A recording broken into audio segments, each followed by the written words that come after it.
think we're going to see a very significant explosive phase. And it's called, the last 2 years is called the winner's curse phase, because people actually, so to be honest, like myself, we bought real estate 2006, 2007, thinking we're going to be millionaires just because we bought a house, put some paint on it, and sold it, right? And so it's really real for me, because I have been in the explosive phase where it's mania and everyone is just running around buying real estate. And many people, probably including myself at that time, shouldn't be. And I got caught at the tail end of that last cycle. And it probably why this book resonated with me, because when you get to these phases, it's mania, and anyone is buying any real estate for whatever they can get their hands on. And that's how you get that last 2 years of just explosive growth that is completely unsustainable. And then you start again.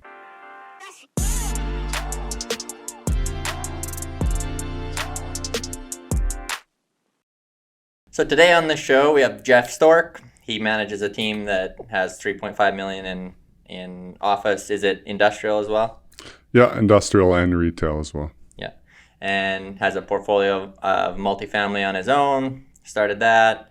Really well versed in economic cycles, so I want to talk to you some about that, because I find that really interesting.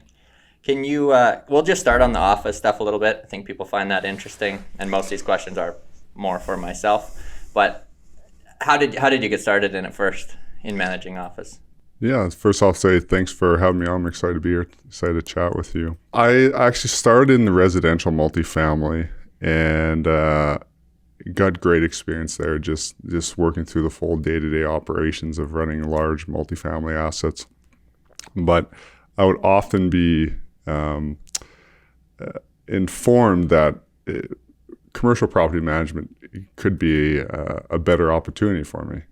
And so there was a lot of recruiters, a lot of people talking that there's a lot of opportunity in the commercial space. Then after about 4 years in the residential side, I decided to explore it. And I found an offer, I received an offer from Melcor Developments, and went to work for them for 7 years and really enjoyed that experience. So can we talk a little bit about the difference? Obviously you did both. I think kind of a unique perspective there as far as like the size of team you would need to manage. And this might, I'm not even sure about this, on 3.5 million square feet of commercial, the income versus like how many residential units what would be kind of the equivalent of that? Yeah, I'm not sure on the square footage. It's more doors that are managed. That's the number, that the metric primarily used in multifamily. On the commercial, it's square footage, but it's also the type of asset and the amount of tenants that could make it just as busy. Say in industrial, one manager can manage, up to potentially 1.5 million square feet plus of industrial, because usually have bigger users that are maybe 50, 100,000, 250,000 square foot users that would take a big portion of that space. So it's relatively easy. You have one tenant contact, one person paying their rent. So it's all relative. In an office, it's a little bit more hands-on. You probably don't want to be anywhere north of 500,000 square feet, depending on the asset, the size. If it's just one big asset, you could do a larger square footage where you're scattered amongst the city. So there's a lot of different metrics, and it's, to be honest, it's a burgeoning industry that a lot of people are just learning how to bring more professionalism to it and how to understand it better and how to organize it and bring people into the industry who are more trained, because right now it's kind of people just fall into it. There's no pathway to become a property manager other than you get into the industry and learn as you go. So on a team to manage that as much as you guys do, how many people would? Yeah, so right now on my team, I have 6 property managers and 6 property assistants to manage 3.5 million square feet. And then we have operators on the site level who are, again, some will have 17 different sites that operators that they'll manage. and so it'll be dispersed amongst, and it's a bit of a moving target, to be honest, because it really depends on the assets and what's involved. But and for the the property managers, they'll have could have up to 17 different sites to be managing themselves. And again, it depends on the amount of tenants they have, the type of asset, because like I was saying, office is a little more hands-on, and then retail is fairly busy. You can do more square footage in industrial because is relatively less touch points on a day-to-day basis on industrial assets. And the margins must be a lot higher, no? Yeah, definitely. It can vary, depending on the business approach, but you're probably going to be able, about 50% margin on a management contract. And so you can definitely scale a lot more. It's a lot harder to build a team. You probably got to start with 5 or 6 staff in order to have a fairly successful commercial property management, and grow from there. You got to have the accounting, the back help, but there's definitely some bigger margins that you can, once you get to a good size, you can grow bigger, faster with more margins. Because with residential, the more it's relative. The more you grow, the more help you're going to need, and you can't grow as exponentially without growing your staff equivalent. Yeah, I guess in office you don't get to deal with all the great tenants, though. Hey. Yeah. I like the commercial. Like, to be honest, I have a lot of engagement on the residential side because I love the fact that you can add value in a hurry. You can add a lot of value to an asset in multifamily in a year by proper management. Sometimes on the commercial side, you can't give space away because there's no business that wants to use that space at that time. And even sometimes owners will do negative NER deals, and they still can't give it away because there's not a business. But there's always someone looking for a home to rent, always someone looking for an apartment, and you can fill that need in a short period of time with proper management. Do you think we ever in office space run into the scenario where, like now it's obviously the top, like when they talk negatively about real estate, it's generally office right now. And so I can't see there being a ton of office towers being built in cities. But do you think we ever, because supply will slow down, and then eventually just with growth, the demand comes back, and we run into where that is a great asset, or today you could buy, let's say, an office building, I don't know, at an 8 or 10 cap at today's vacancy, and that's maybe 70% occupied. There's a ton of upside there if it comes back, but do you think it ever will? Yes. I mean, I have no crystal ball, but I think, it's human nature. It's a human business. We like to be around people. And while there's still opportunities to work from home, and I enjoy it from time to time, I think we still are going to have a need to collect as a group and to work together, to learn from each other, to motivate each other.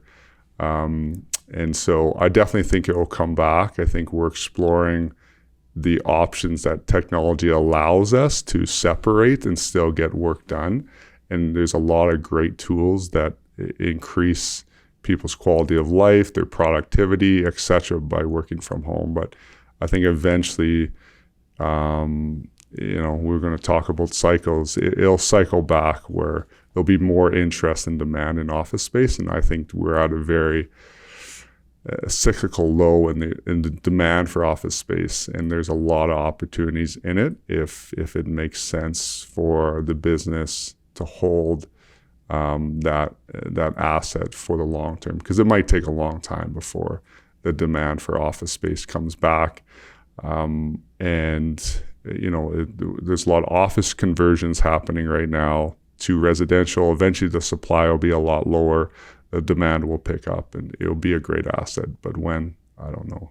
Yeah, it could be a long time.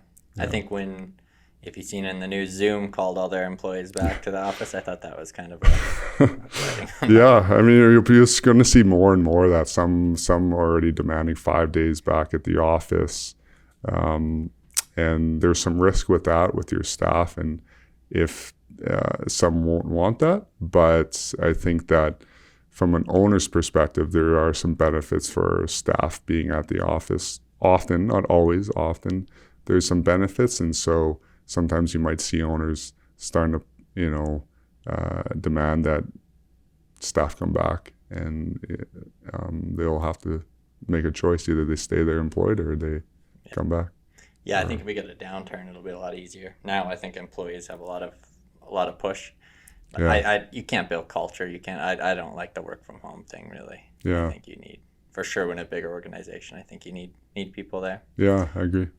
So you're obviously in all those different spaces, and then for your personal portfolio, decided on multifamily. What was the thought process? Yeah, there? well, as I said before, like I really enjoy adding value to assets in general, but it's a pretty clear playbook with residential, is that you find something undervalued. There's going to be demand for it because people are always looking for somewhere to live. You can operate it better than, especially with my experience, better than most people, and you can turn that value around in 6 to 12 months. So I feel like, especially on the commercial side, sometimes you'll need deeper pockets because you're going to, if you have a single occupant and they move out, you got to pay that mortgage, or you got to pay those costs until you find a new tenant that comes in. Plus, if people aren't familiar with tenant improvements, you have to pay for that business owner to come in and improve their space to accommodate it to their needs. And so that can be a significant amount as well. Whereas residential, you have 100 units. If you lose 5, you can refill that in the next month and still pay all your obligations. So it's a very hands-on approach, but there's a more value-add opportunity. And so I just feel with my personal risk profile and the experience that I had, if you want to add a lot of value to a property in a short period of time, residential is one of the best ways to start. And that's where I felt the most opportunity was for me to jump into, and that's the route I took. What was the first deal you bought? Well, I've been buying and selling single-family homes since 2006, and they've all done fairly well. And in 2017, I had a lot of debt, and I wasn't sure what to. I was starting a family. I got a little bit scared. I read a book, Hilliard Macbeth, When the Bubble Burst, and it kind of pushed me over the edge to de-risk and just focus on my family. And I had a lot of debt at that time that I decided to sell the assets and take my profits. And I sat on the sidelines for a long time, and then I started reading some other literature on cycles, and I realized that it was not the wisest long-term decision.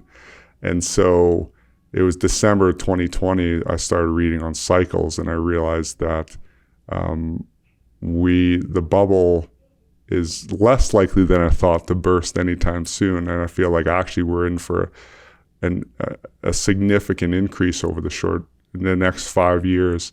And so I found a great partner we had some access to capital, and we started buying single family homes in early 2021. And then we bought 6 homes in a relatively short period of time, went exceptionally well. We got some great deals because people thought that the world was ending due to COVID, and they weren't sure what to do, and often uncertainty is the best time to acquire properties. So there are value-add properties that we picked up for great prices with great future redevelopment opportunities, and rented those out and provided some great homes to some great tenants, which I quite enjoy doing because sometimes it's tough to find good rental homes, and I realized that, and so we found some great tenants to rent them who've been there long term. And then we started buying a couple apartment buildings, and we just finished the lease up of our second building, 38 units on the north side. And once that's done, then we're already looking for our next opportunities. If someone asks you now, would you tell them to start in single family, or are you done? Do you not like that model?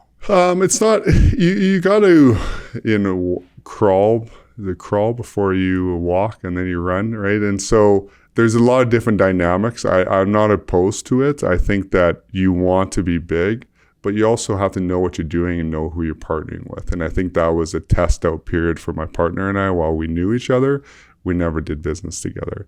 And I've done some flips before where it went fine, but you could tell we just did not have complementary skill sets and or similar mindsets of where we wanted to go. And so you need to find the right person in the right asset class. And I felt like that was a nice, easy tester to see if we enjoyed working together, if we had similar mindsets, and it's fairly easy to exit if it's not going to work. I do think that you want to get big as fast as you can because it's actually easier the bigger you go, but you also don't want to go into a significant project with someone you don't enjoy working with, and you have no ability to exit in the next 5 to 10 years. Yeah. I think with single family too, the model, to me at least, I never really did it. We flipped some stuff in the trailer park we own, but we started in multifamily after that. But I feel like the model works if appreciation's the goal, maybe, like even now, if you bought houses, maybe you have that run up. It's hard to see a big cash flow in my books because if it's ever vacant even a little bit, you're kind of eating that up. But yeah, and to be honest, that's why we're potentially looking at exiting, because there isn't a lot of cash flow. And so you get eaten up in a hurry. So we did get a lot of appreciation because we did the forced appreciation with finding significant deals that needed some work, and we fixed them up. And so we got a significant lift off the get-go, which allows us to exit at any time with a profit. But yeah, if you're looking for cash flow, which I think most people, whether they know it or not, should be looking for cash flow and then maximizing that, you need to get bigger. And our most recent asset is 38 units. It's the biggest I've ever done. It's exciting, but it's still relatively not that big. It's not big enough to be producing an income that is really going to change your life in any significant amount of way. We probably need to go to 100 units plus before we start making a difference. Yeah, I think we're in Edmonton in quite a bubble too, where we can have cash flow and we don't get the appreciation. Like, someone sitting in Vancouver whose house is doubling every 2 years thinks it's a joke. Well, why would you want 8% a year, whatever that is? And maybe we get that. Maybe that translates here. I think we're starting to see some of it. Yeah. Appreciation, but. Yeah. I don't know exactly why their prices would be so much higher than. I'm sure there's a reason for it, but yeah, I mean, if you own one home, you could get $1 million in equity if you bought it at the right time only a few years ago. So why would you want to own a 100-unit multifamily with all the headaches that come with that when you could just get a paper gain of $1 million? So that would make more sense in their case. I don't know if we'll get significant. We've had significant price appreciations here in Edmonton in the early 2000s. Prices went up significantly leading up to that cyclical peak in about 2007, 2008. Will we get that again? Maybe, potentially. There's some potential for growth here, and a lot of people are seeing that from Canada and worldwide and want to come here because of the opportunities and the relatively affordable housing. I realize for some people it's not affordable. $450,000 is affordable to some people, but still a relatively high amount of money, especially at today's interest rates of 7%. But it's one of the most affordable it's the most affordable major city in Canada, one of the most affordable places you can find. Yeah, lots going in the right direction here for sure. Yeah. Do you think home ownership as a whole in Canada continues to drop? No, I don't think so. I think that people will find a way. I think people will find a way because people want to own their own homes, and they're pushed by their parents because they think that it's the best investment they can get, and they're not wrong. And for their generation, and maybe that won't change for our generations either. I think that some people will struggle to own and therefore will be forced to rent, who maybe don't want to be. But I don't know if there'll be a significant change to where it is now. I do. Do you think so? Yeah. I think we're heading that way. Very few countries in the world have high ownership, right? North America, that's kind of a North American idea. And I rent my house, right? Because I know I'm going to move in the next couple of years, and I want to move a bunch of times. It would be, in my opinion, it makes no sense to put equity in a home, have it sit there dead, pay the fees to buy and sell, try to time the market perfectly, and then when you could just do it the other way. I rent a brand new home. It's very nice. I have no worries. There's not all of a sudden something going to cost me thousands of dollars. And I have owned my house before, and we did all the stuff ourselves and renovated it. Yeah. But you look at sounding old, but you look at the people coming up now that they don't want that. Like the amount of calls we get from tenants that they can't change a battery in a thermostat or can't change, they don't. Can you imagine owning a house and having the maintenance? I don't think that's desired as much. I don't think people stay in the same spot forever like they used to. So if I'm planning to move in a couple of years, I'm not going to buy a house. I'm going to rent it, right? I think as affordability becomes obviously a thing, it gets increasingly harder. And look at the stats of personal debt. I did a video, it'll come out in the next day or two, but there's a company now that will give you a loan to pay your first and last month's rent in Ontario because it's so expensive. So people, and that's a huge amount of people can't afford that. How are you going to afford a down payment on a house? And now the government's getting involved in offering all these savings accounts, but that just puts more pressure on the price. Yes. But I think the dream of that is it's good to own a house, but I think less and less people maybe. Yeah. So why do you think it's more common in North America than other places to own a home? Well, I think just the actual availability of land. You look at the population of Canada, and we're one of the biggest countries in the world, and then you look at the population of England, that's tiny. Yeah. And realistically, if they want to build all these 15-minute cities and the stuff they do, they're not building single-family homes. Like you have to build. Even now, you imagine building. Well, Vancouver could absorb 100,000 units today if they could be built, but there's no land. Now, if they're not going to build 100,000 single-family, even if they could, they're not going to build 100,000 single-family homes. They're going to build 100,000 unit tower, whatever they can do, and it just gets that way. We're urbanizing, so more and more people, are coming to the cities. So yeah, I think it tapers off. I think we are at the lower than we were in the past, and I think it continues to trend that way. And I don't know. I guess we'll find out. I think people want different things out of a house. Yeah. And I also don't. I assume that there's a lot of. You look at some of the huge funds that are buying up single family houses. That it's hard they're looking at that as an asset completely different than someone looking at it as a home. So for them to go in and buy 1,000 houses in a city, they can dictate the price and rent them out, and that's different than someone struggling to buy their first home, right? Oh yeah, definitely. I think a lot of people will get burnt now in the next couple of years, where you locked in at 1.8, now you try to refinance that at 6. That hurts, and that's something. Even if rents go up a little bit, but you don't have that fluctuation. So I think there's lots of things like that. I think we trend to be more of a renter nation.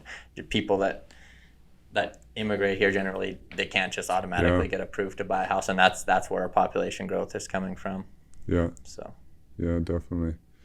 Yeah, I think there's something to be said about owning your own home, but maybe it's just my own personal perspective or preference. I think that not always, but eventually people want to own their own home.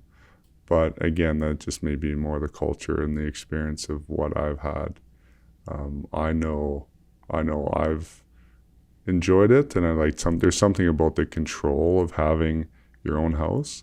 But that being at the same time, I was on variable, and my monthly cost went up $1,000. My property hasn't changed anything.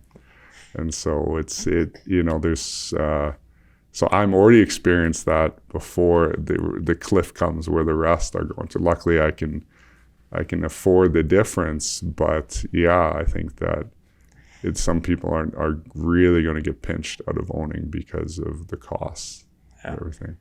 I'm not against homeownership. I think, but here's what also changed my mindset on this. How you say you like the control of owning it. Yeah. But try not making your mortgage payment and see if you own that house, or don't pay your property tax.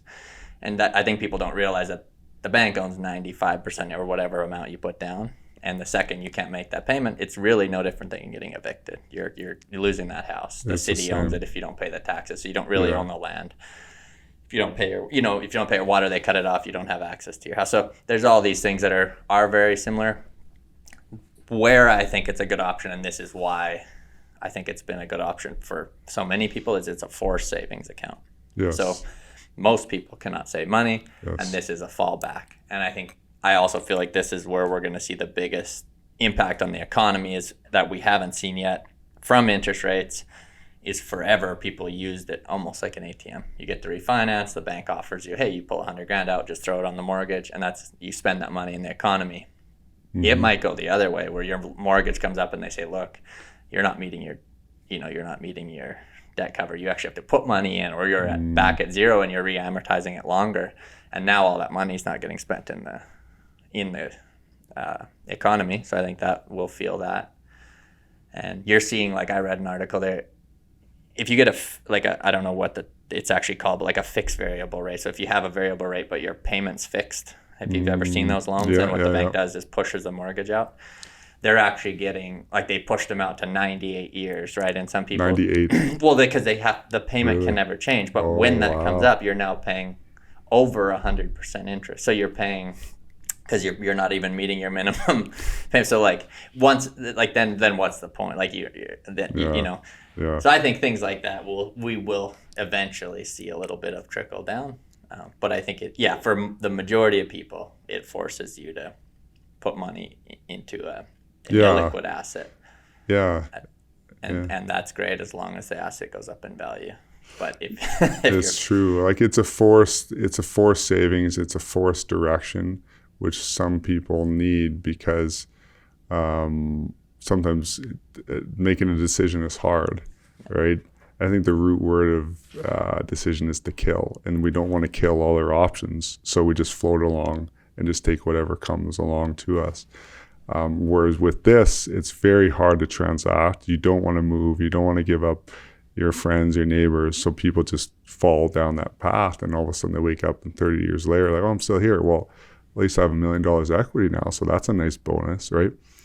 And so I come from a long line of immigrant family, and so my dad immigrated here and his family did, etc. And the ones who are wealthy bought property. The ones who did not buy property. That's the only difference between them.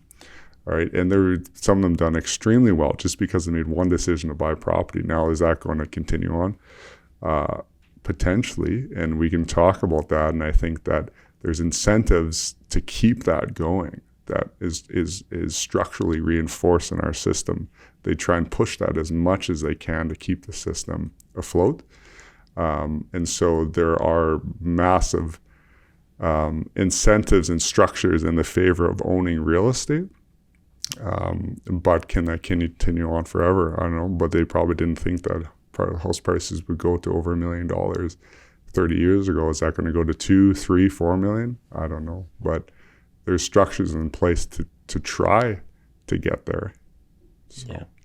Yeah, and I think a lot of that stems from, the banks need people to have mortgages. Yeah. Right? They have to lend money out like that. So that's where I think the whole American dream was set up, was it's bought by the banks. It's a great way to sell a very expensive product to every single person. Yes. And tell them they want it. And the bank really controls that asset 100%. Yes. Until no one's paying their house. And it's no different than renting though, because the bank still owns it. Yeah.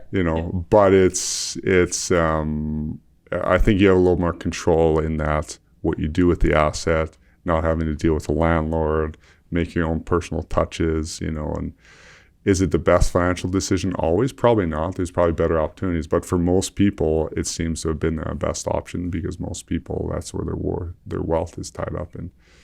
But there's definitely, if you look at it from an analytical perspective, there's better options. But most people would have a difficult time executing on a plan that would be different than just owning a house. Yeah, that's what I always like caveat and say, like, I do it because I also am very invested in real estate, so I'm getting the benefit of it. I don't have to, like, my single family home won't dictate where I go in life at all. If I own it and it appreciates or not, I don't want that. I want, hopefully, at a spot where that really makes a significant difference to me would be the idea.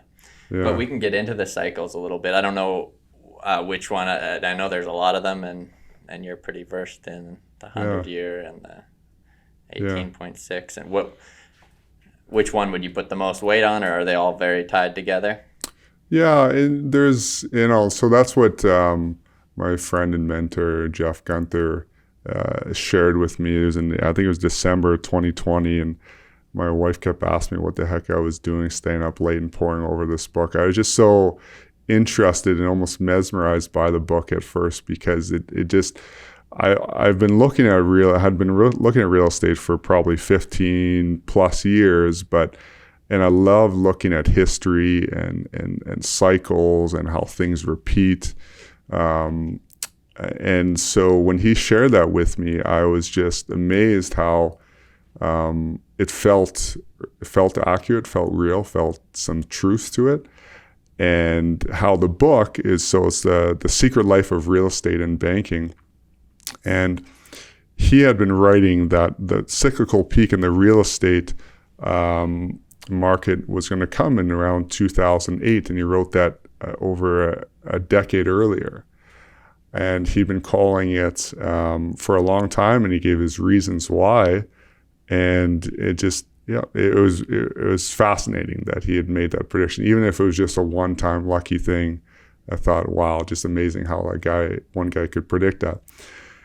And so I got more into it, and there's a number of books written on the topic. And so to answer your question on what's the most important, I think the 18.6-year real estate cycle is the most important, but it's also dependent on your location, because Toronto is going to be different than Los Angeles, than Tokyo, etc. And so you have to have that lens of the 18.6-year cycle from a high level, but then also relate it to where you are investing and what's going to potentially happen in your local market and how to properly invest according to that. And so when I read that, it was just after COVID had happened and we were going through all that chaos.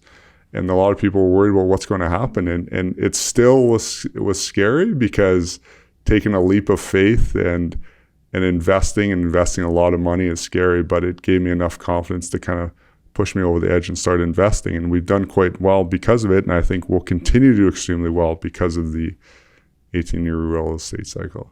BNN had on a guy yesterday, last week, a global strategist, and he said the Canadian market is the biggest real estate bubble in history. Yeah, I saw that. Would you agree with that? Absolutely. Yeah. So do you think that we can pump air in it for another 3-4 years? Yeah. And they'll do everything they possibly can to keep the system going. And I don't want to sound like it's a conspiracy. It's this economic system that we have set up that we are, it's essentially our plan. And so it's better to have a plan than no plan. And we're talking about, if you own a home, the bank still owns you.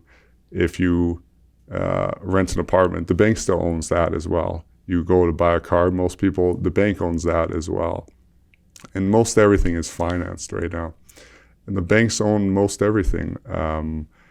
And so that is our economic system.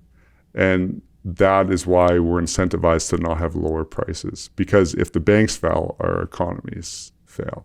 And so they want, I say they, but the whole system is predicated on ever increasing real estate prices. Because if they go down, then the banks are so leveraged that they might be, for example, 20 to 1, like they were back in the U.S. The last recession in the U.S. If the real estate prices go down 10%, then those banks are insolvent. And now it's a little bit different here. We have better controls, a better system in place. But of course, that's what banks do. They lever up, they create money, and they send it out. And so if you get a reduction in the value of real estate, banks will begin to be insolvent. And therefore, our whole system is insolvent. And so we have a lot of room to run, because once development starts picking up, once the economy, once the interest rates settle down, I think that we've probably peaked.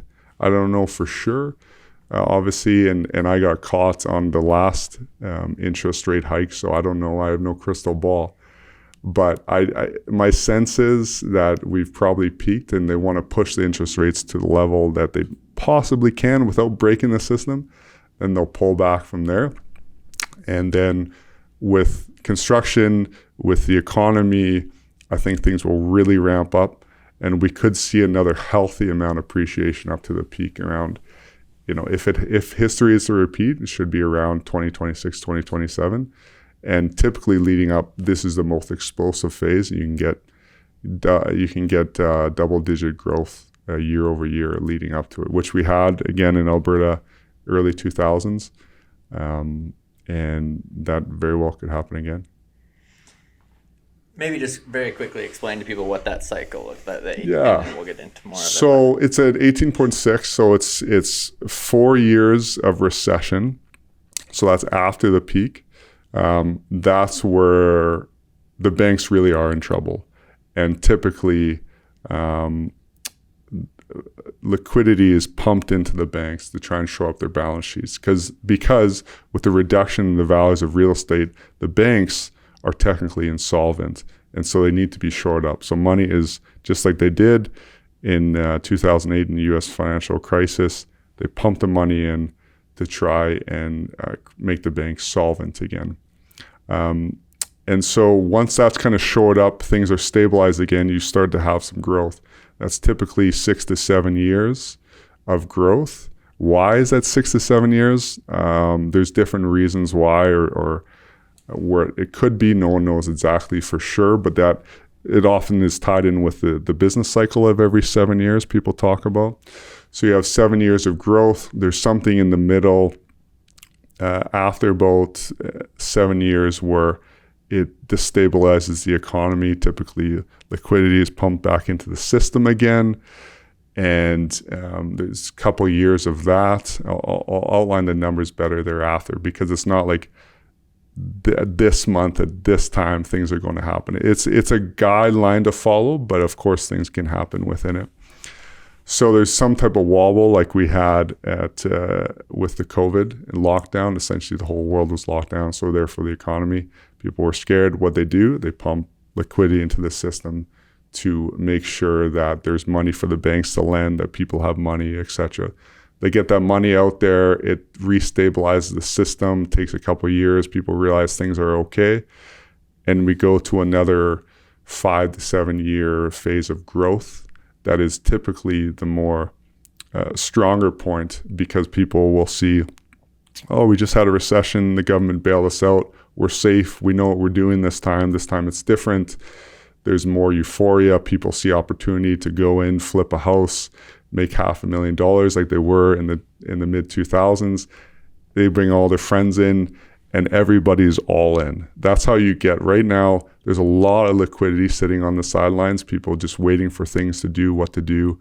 There's a lot of money waiting to bid up prices. Once they realize things are strong, they'll come back in. So you come back into the second half of the cycle, that's another 5 to 7 years.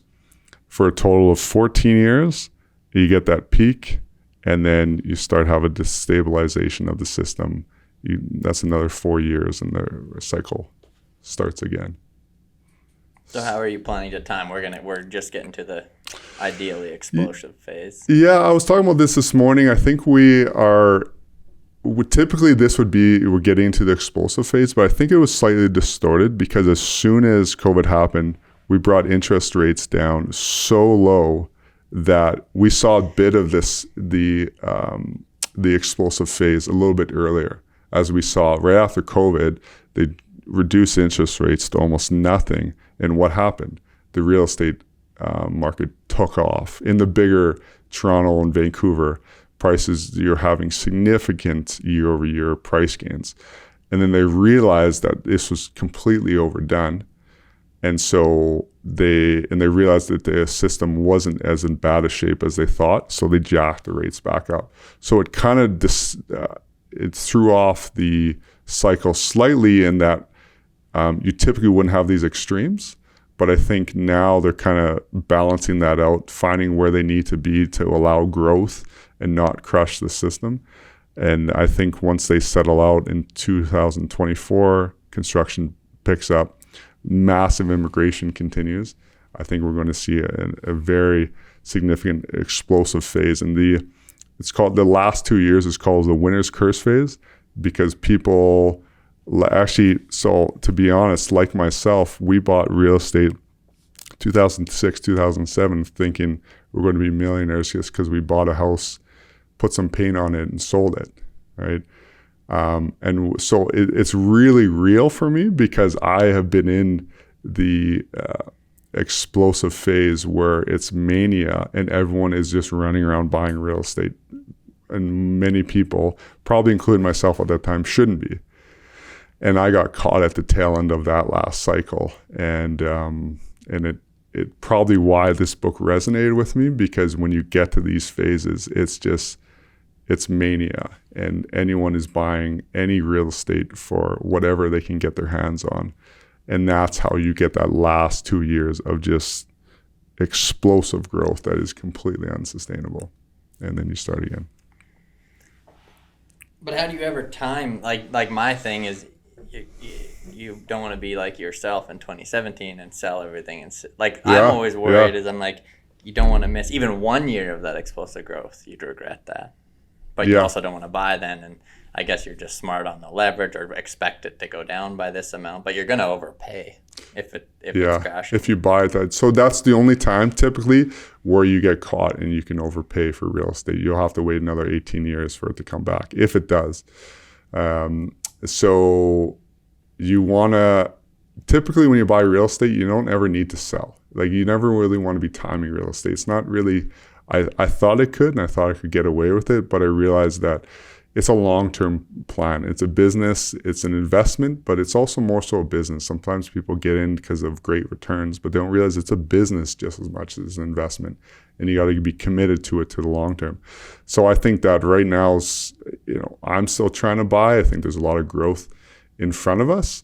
But when you get close to that phase where prices are just getting out of hand in a hurry, that's where you got to stay away.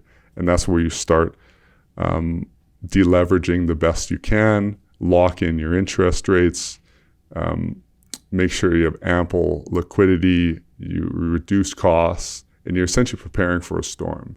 And so you don't want to just sell the farm, because that, you're right, you might miss one or two 20, 30% growth years that you're never going to get until decades later.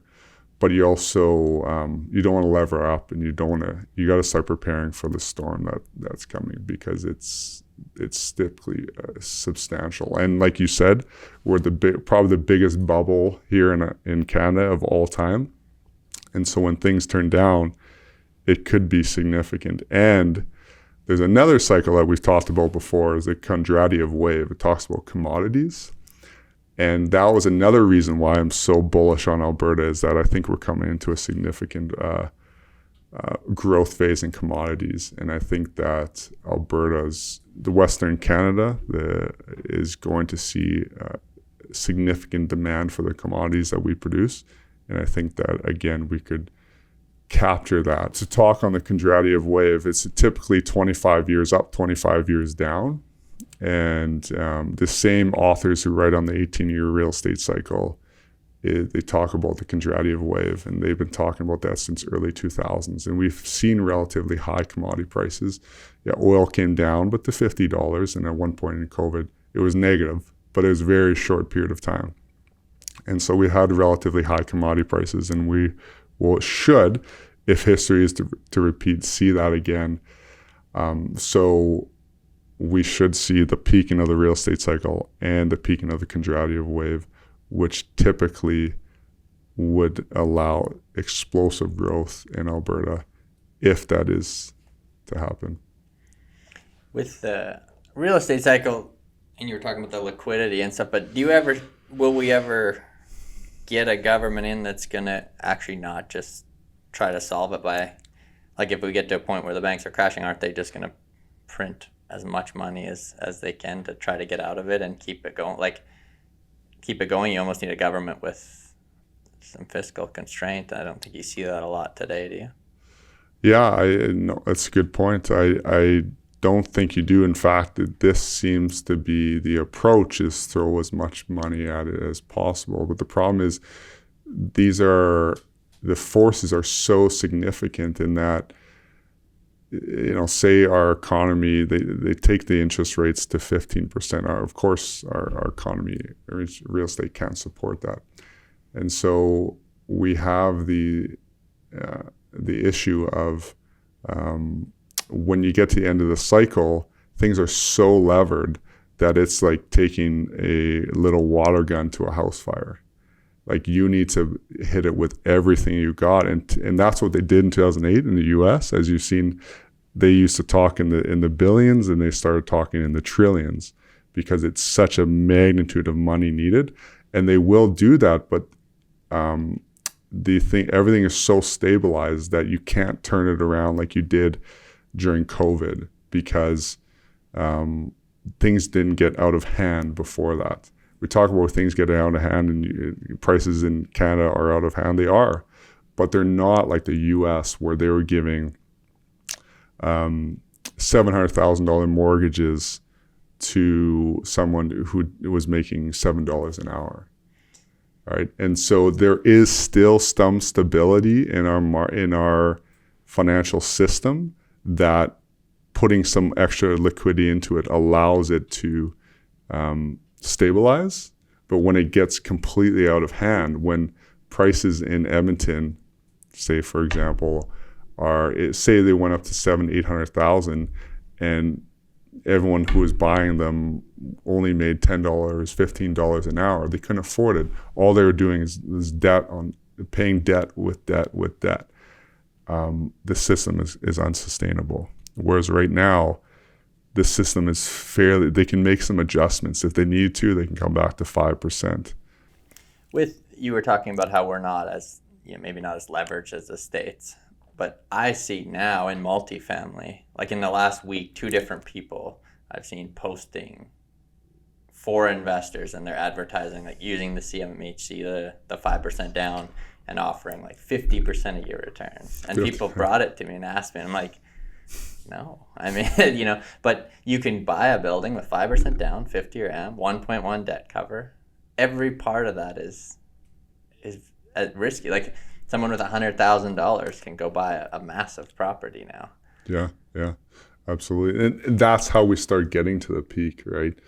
Because everything is absorbed by the real estate market. And so anything that we throw at it to try and make things more affordable just makes them more expensive. And so you have 5% down programs from CNHC with non-recourse loan agreements.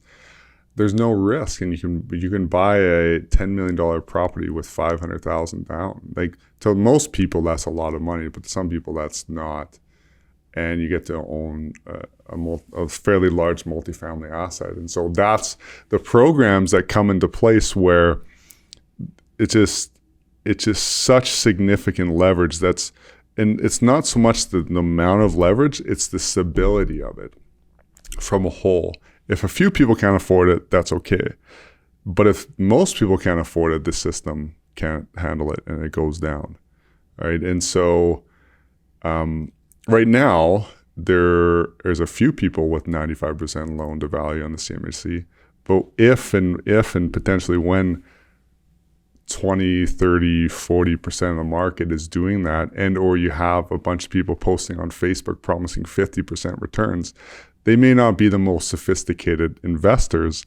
And so they'll buy an asset and they don't even understand the return metrics involved with that asset. And so they're just telling some people with some money to buy real estate because it goes up 50% a year.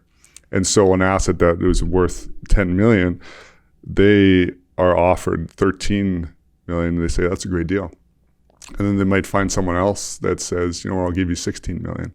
Right? And that's the winner's curse phase, when people with a little bit of money who don't understand investments and the long-term returns are just paying whatever they can, and so they're the winner, and that's why they're going to be cursed, because they're right at the cyclical peak. Right?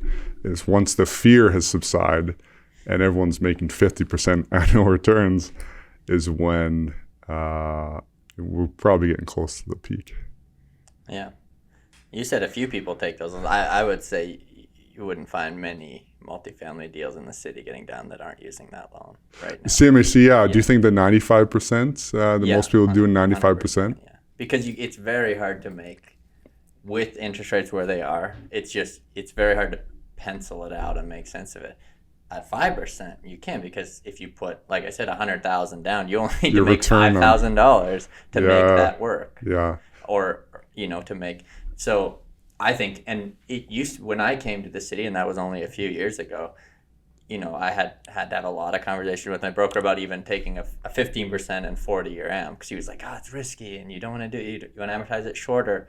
And now I think we're seeing a lot of people that are leveraging up, and I've heard of companies that generally didn't, that now are, they're just changing that model. And yeah, I see. That was the point I want to make, is that, we'll, as you see, most vendors you deal with are big groups, probably. And the assets that you want to look at are bigger groups. There's a select group of organizations that seem to own the majority of assets, and that's probably most places even around the world.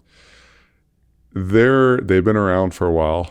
They are no fools. They are highly intelligent people who've been through some very difficult times. So I can almost guarantee you, not many of them are converting their whole portfolio to 95% loan to value.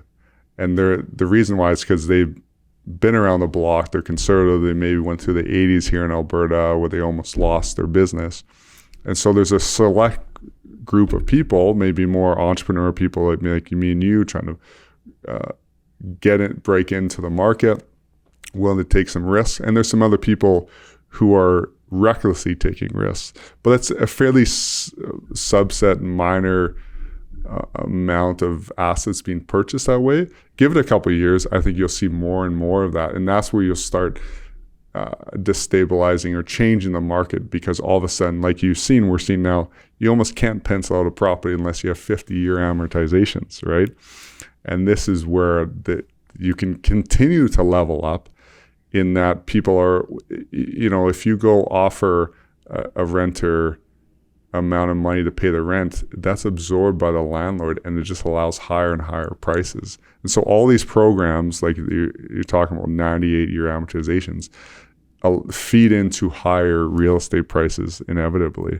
And so once it's Main Street and everyone knows about 95% loan to value, and they see the real estate market ever increasing, I think that's where you start to get the people following others off a cliff, because they're just leverage on top of leverage, and they don't necessarily know that that's risky. And the other thing we talk about too is that typically people our age have not seen a recession. All we've seen is ever increasing real estate prices, and so you almost feel invincible. You almost feel like you can take risk and you're fine. Eventually that will stop, but if history repeats, and my guess it's going to be later in this decade. But people our age who are making significant decisions on behalf of businesses or personally won't ever have seen declining real estate prices. And so we're the ones that get caught, because we'll get over leveraged, and we'll not worry about risk, and we'll go all in at the peak. Similar to owners that I've worked for who are our age and went all in, almost lost everything in the 80s.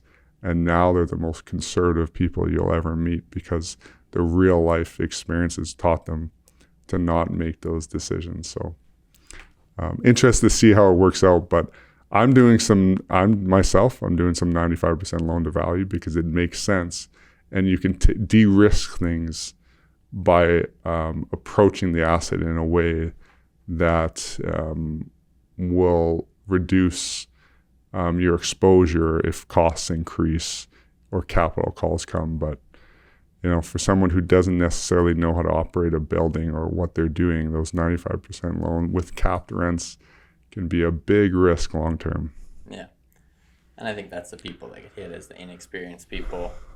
And like you said, the ones that are sitting there that have been through a lot, or the people who have tons of money, they also have no need to take that risk today. So they can sit and make 5% 100%. in the bank until it crashes. Like for them, the upside of 15 or 20, they want to preserve capital and save it for the next generation. And they're the few that have been around long enough to know that that things may not be that smart. Talking or listening to Tim Melton speak, the owner of Melcor, one of the biggest local developers in town, and his experience in 1983, said people were coming in droves to the city and things were booming, and everyone who had a medical, not everyone, but a lot of people who had a medical practice or some type of doctor, physician, were making more money doing real estate. So everyone just gets into real estate. And when you have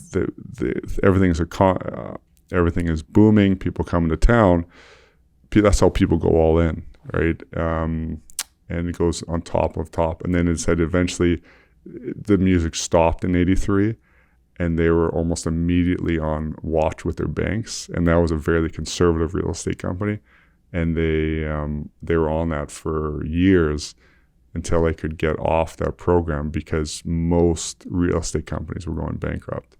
And that was, again, at the end of the Kondratiev wave and the end of the real estate cycle. That seems to be the end of the real estate cycle here in Alberta at that time. And when it stopped, it was painful, and most people lost it all. So now Tim Melton is one of the most conservative real estate operators we know, and that's why he has an incredible portfolio, and he's been celebrating 100 years track record. So people quitting their job to do real estate, that's one big issue I have with the industry, is how many coaches are out there that teach that. And I'm like, I don't think people don't understand how much you either have to have so much equity or so much experience or runway to actually do it. Like, just look at what the return is, and and I think people prematurely do that a lot, and then it's not a good idea. They're sold a dream, not necessarily how to business. They say, well, you just do one deal and you can make this much money, and then you can pay for my services. So what's the big deal? Let's sign up today, right? And it's a very easy catch, because everyone wants that big payout. Myself at times, and even now, who wouldn't want a big payout for no effort, right? But then once you're in it long enough, you realize it is a lot of effort. It is a lot of diligence. It's a lot of focused work and some risk over a long period of time in order to get a certain result. But to be honest, I got in and I thought, like a lot of other people, you can make a quick buck. And I got taught a hard lesson. And so I'm a little bit more experienced now and can approach things, but I know, like I said, it's a business, so it's a business. It's a long-term commitment. And I think people have to take it that way, because you're right.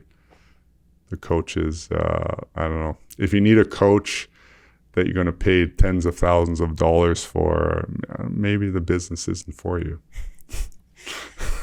On the commodity wave, what's the premise there? Is it like supply gets cut, and then or what makes that go up and down every 50 years? Yeah, that's a good question.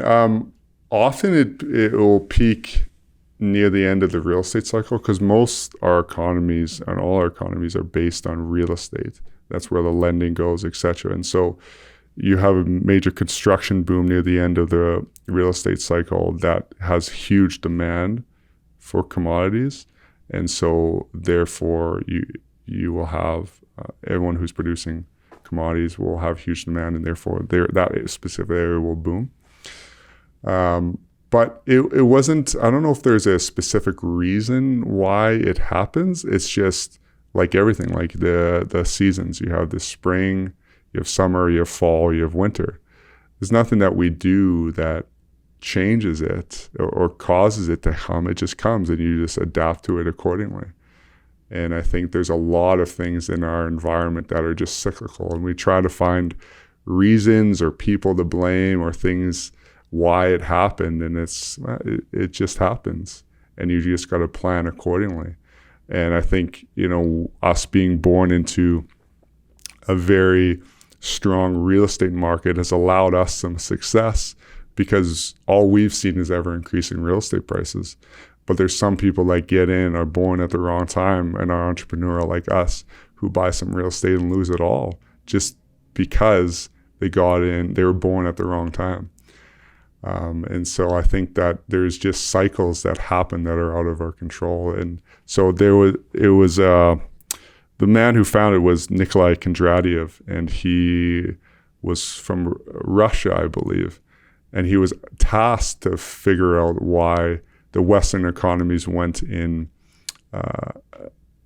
cycles and what to do, because he believed in, I think it was under Stalin, believed in communism, and they didn't like the Western's approach. And so they wanted to find when the West would eventually fall so that communism would rise up.